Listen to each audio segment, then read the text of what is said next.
નમસ્કાર, ગ્રાઉન્ડ રિપોર્ટમાં આપનું સ્વાગત છે। હું છું આપની સાથે સંધ્યા। લાગે છે કે આ વખતનું હવામાન ખેડૂતોની આ વખતની સીઝન સારી નહીં જવા દે। વરસાદના વાવડ લઈને વાદળોએ ગુજરાતને ઘેરી લીધું છે અને ત્યાં જ ફેબ્રુઆરીનો અંત અને માર્ચની શરૂઆત ડરામણી રહેવાની છે। જોરદાર પવન ફૂંકાશે અને સાથે વરસાદ પણ વિલન બને તો નવાઈ નહીં। ત્યારે ભાઈ અમે તો આ મોસમને એ જ કહીશું કે માપમાં રહે, નહીતર તાત ક્યાંયનો નહીં રહે।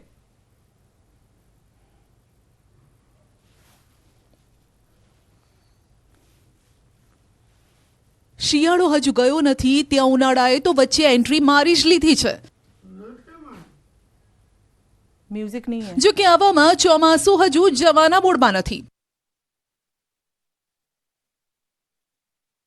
વરસાદી સિઝન બાદમાં આખી શિયાળાની સિઝનમાં વાતાવરણમાં આવેલા પલટાએ તાતનું બીપી હાઈ રાખ્યું છે અને તેવામાં હાલ ગુજરાતમાં કઈ સિઝન ચાલી રહી છે તે નક્કી કરવું અઘરું બની ગયું છે।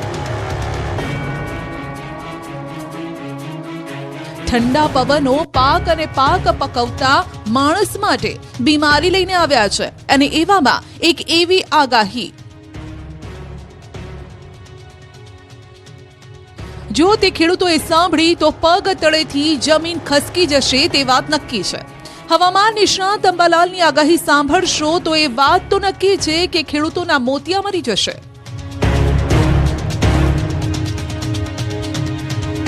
ગુજરાતના મોસમે બદલ્યો મિજાજ। ગુજરાતના કેટલાક ભાગોમાં વાદળછાયું વાતાવરણ। 28 ફેબ્રુઆરી સુધી રહેશે વાદળોનો જમાવડો। કચ્છ, ઉત્તર ગુજરાત અને પૂર્વ ગુજરાત વાસીઓ સાચવજો। કચ્છના ભાગો, પૂર્વ ગુજરાતના ભાગો અને ઉત્તર ગુજરાતના ભાગોમાં હવામાનમાં પલટો આવશે તો ક્યાંક કચ્છના ભાગોમાં અને રાજસ્થાન અને સૌરાષ્ટ્રના ભાગમાં છાંટા થવાની શક્યતા રહેશે।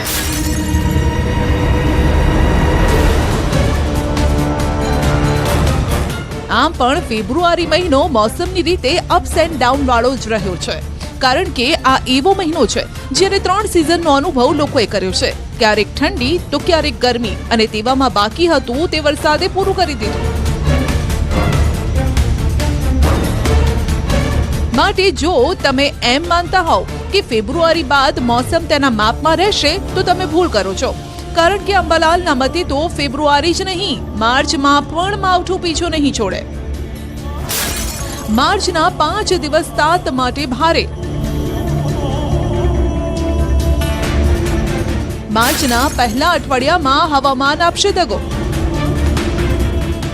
ઉલ્લેખનીય છે કે માર્ચ તારીખ 1-5 મોટા ફેરફાર આવી રહ્યા છે અને આ ફેરફારના કારણે ઉત્તર ગુજરાત, પૂર્વ ગુજરાત, મધ્ય ગુજરાત, ઉત્તર સૌરાષ્ટ્રના ભાગો, સૌરાષ્ટ્રના અન્ય ભાગો, કચ્છના ભાગોમાં કમોસમી વરસાદ થવાની શક્યતા રહેશે।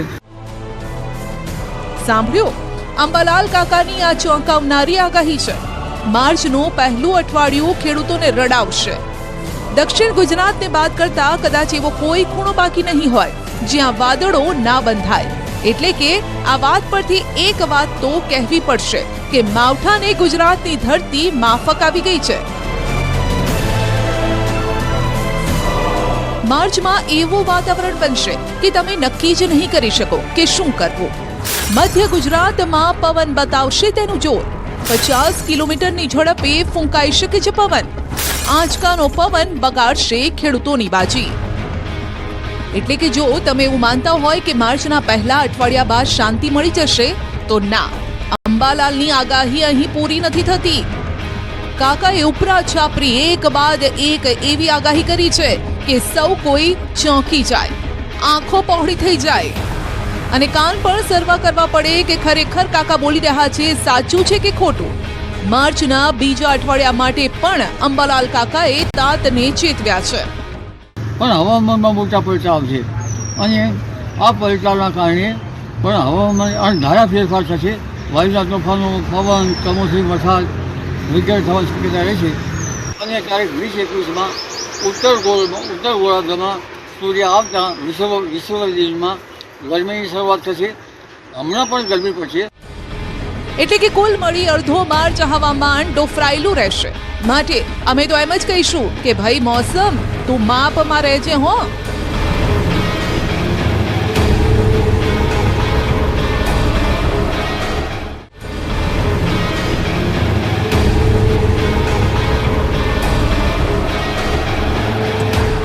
રાત્રે સવારે ઠંડીનો ચમકારો અને બપોરે ગરમીનો અહેસાસ.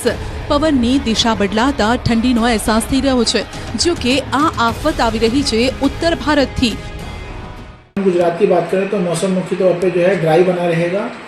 साथ ही अगर हम बात करते हैं न्यूनतम तापमान की, तो न्यूनतम तापमान अगले जो है 5 दिनों तक नो लार्ज चेंज में बना रहेगा राइजिंग ट्रेंड के साथ, जिसमें 1 से 2 डिग्री मोस्टली प्लेसेस में जो है 1-2 डिग्री जो है तापमान में बढ़ोतरी देखने को हमें मिलेगी. ઉત્તર ભારતથી જે પવનો ફૂંકાઈ રહ્યા છે તેના કારણે ગુજરાતનું વાતાવરણ પણ ડામાડોળ થઈ ગયું છે. ત્યારે ઉત્તર ભારતના હાલ પણ જોઈ લો. જમ્મુ કાશ્મીરનો પૂંછ હિમવર્ષાથી થીજી ગયું છે.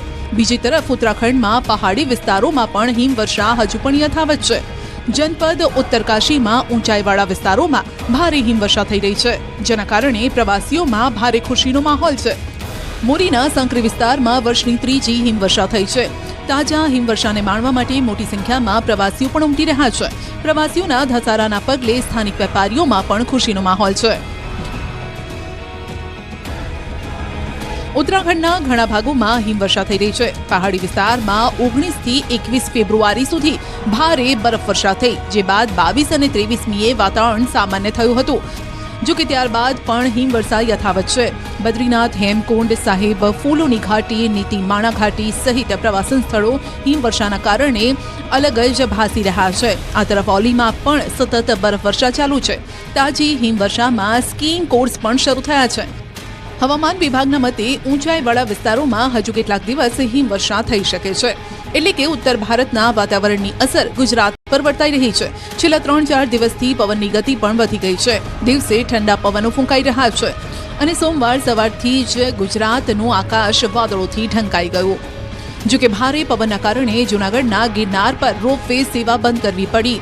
જૂનાગઢમાં પ્રતિ કલાક 50-60 કિલોમીટરની ઝડપે પવન ફૂંકાઈ રહ્યો છે. ઓનલાઈન તેમજ આજનું બુકિંગ બંધ કરવામાં આવ્યું છે. યાત્રિકોની સલામતી માટે તંત્રએ આ રોપવે સેવા હાલ તો બંધ રાખી છે. સ્થિતિ સામાન્ય થતાં ફરીથી રોપવે સેવા શરૂ કરવામાં આવશે તે પ્રકારની માહિતી આપી છે. તો અરવલ્લી જિલ્લામાં પણ વાતાવરણમાં એકાએક પલટો જોવા મળ્યો. વહેલી સવારથી વાદળછાયું વાતાવરણ છે, જેણે ખેડૂતોની ચિંતામાં વધારો કર્યો છે. ઘઉં, બટાટા, વરિયાળી જેવા પાકો માટે આ વાતાવરણ નુકસાનીનો વોર્નિંગ બેલ છે. અરવલ્લી જિલ્લામાં સતત બદલાતા વાતાવરણે ખેડૂતોની ચિંતા વધારી છે. એક તરફ હવામાન વિભાગ આગાહી કરી રહ્યું છે, તેની સાથે જ જે છેલ્લા 1 અઠવાડિયાથી વાતાવરણમાં પલટાના કારણે વાદળછાયું વાતાવરણ અરવલ્લી જિલ્લામાં જોવા મળી રહ્યું છે.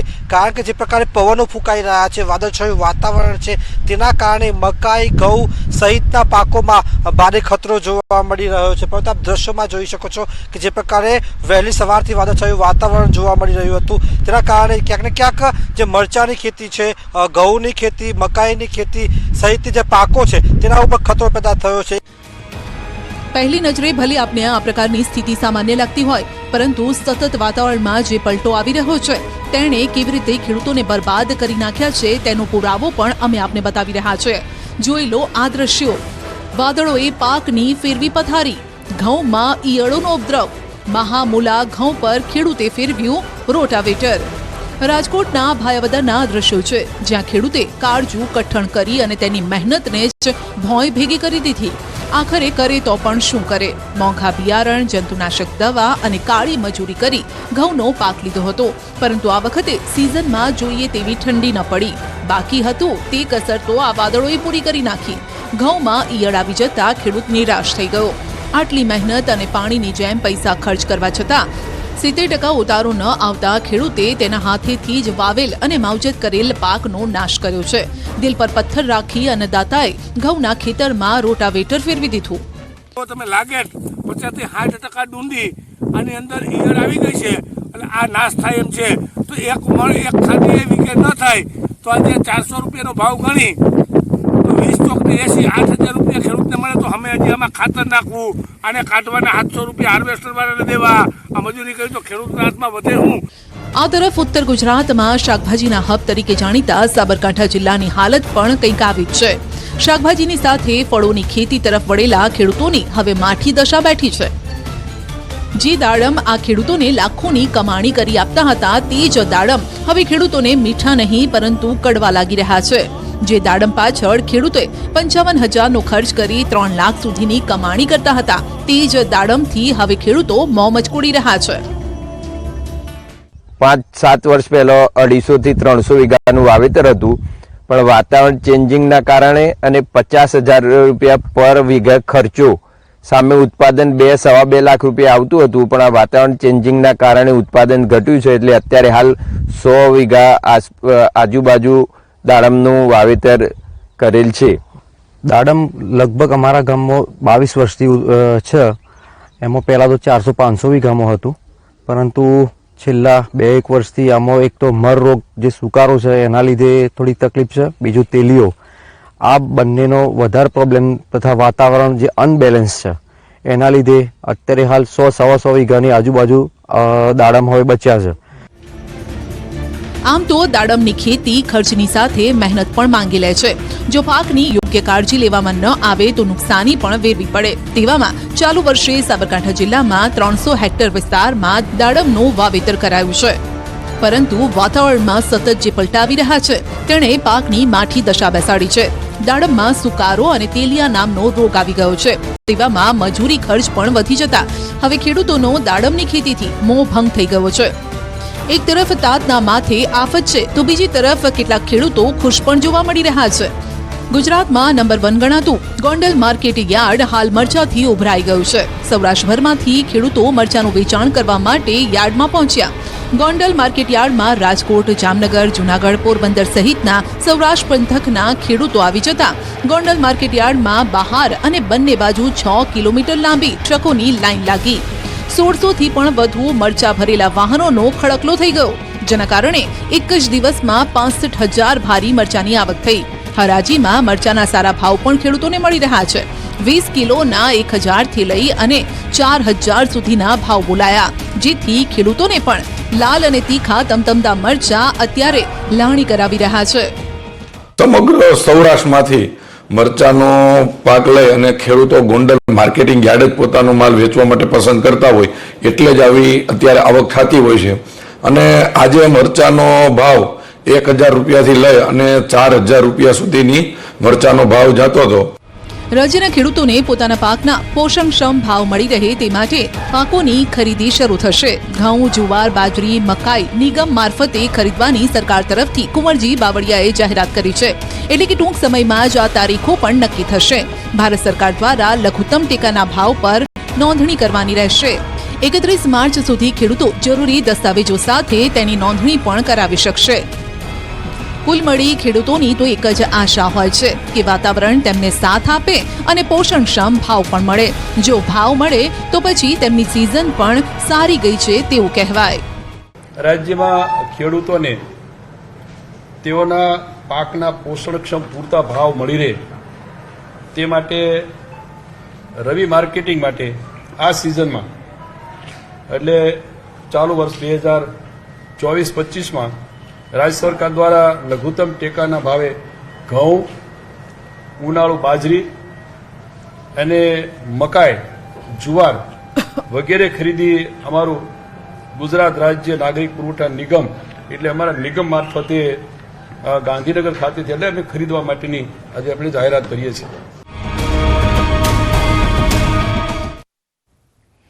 હજુ તો રાજ્યમાં શિયાળો વિદાય લઈ જ રહ્યો છે, પરંતુ અત્યારથી જ રાજ્યમાં પાણીની પારાયણ શરૂ થઈ ગઈ છે. ઉત્તર ગુજરાતથી લઈ અને દક્ષિણ ગુજરાત તેમજ સૌરાષ્ટ્રના કેટલાક ભાગોમાં પાણીનો પોકાર ઉઠ્યો છે.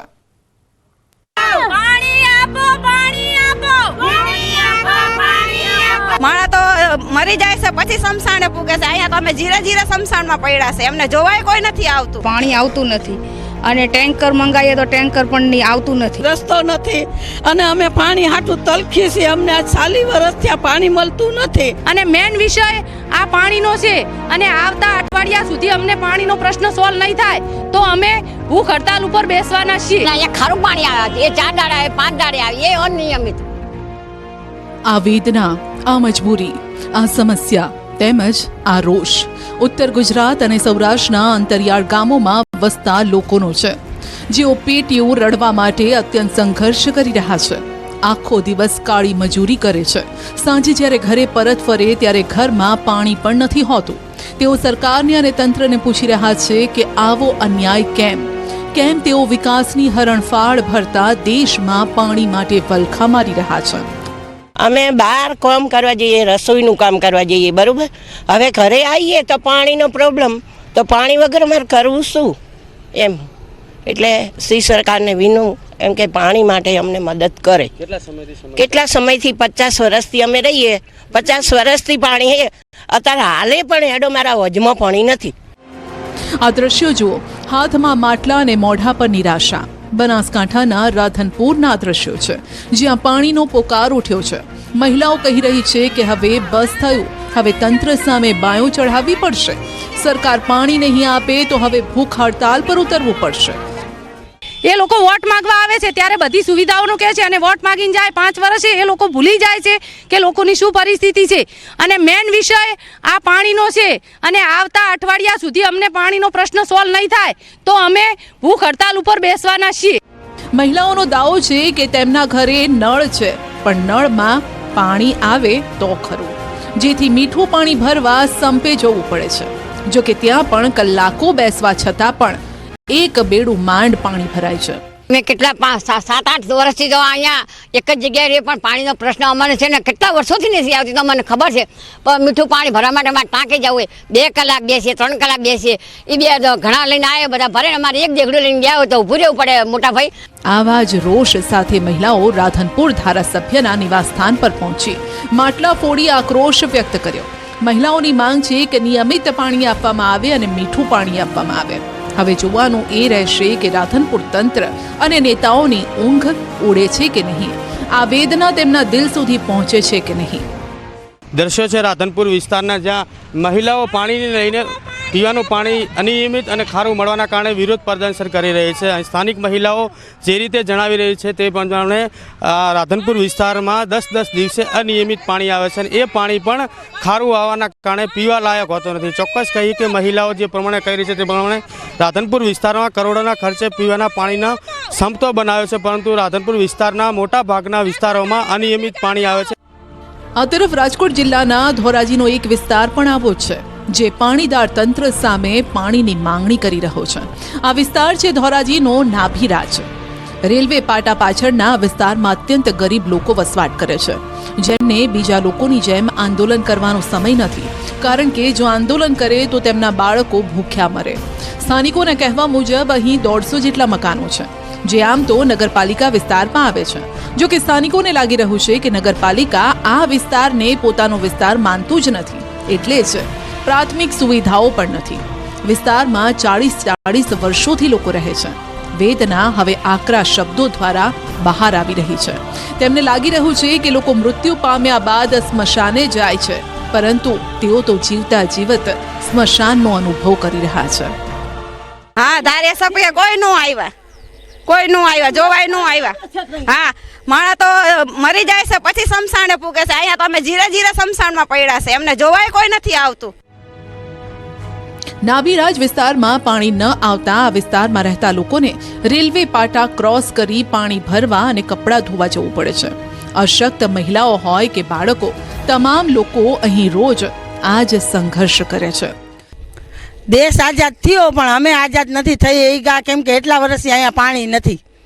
પાણી રસ્તો કાંઈ છે જ નહીં. અમે જંગલ વિસ્તારમાં રહી છીએ, ડુંગરની ચોટીએ પાણી પૂગી જાય છે, પણ અહીંયા અમને પાટા ટપીને પાણી કોઈ દેતા નથી. ધોરાજીમાં નાભીરાજ પાટા પાછળ કેમ લાઈન પાણીની નથી આવતી, એનું કારણ શું છે કે પાણીની લાઈન કેમ નથી આવતી? અમારે આ ગઈઢા બુઢા બધા માંદા પડે છે તો અમારે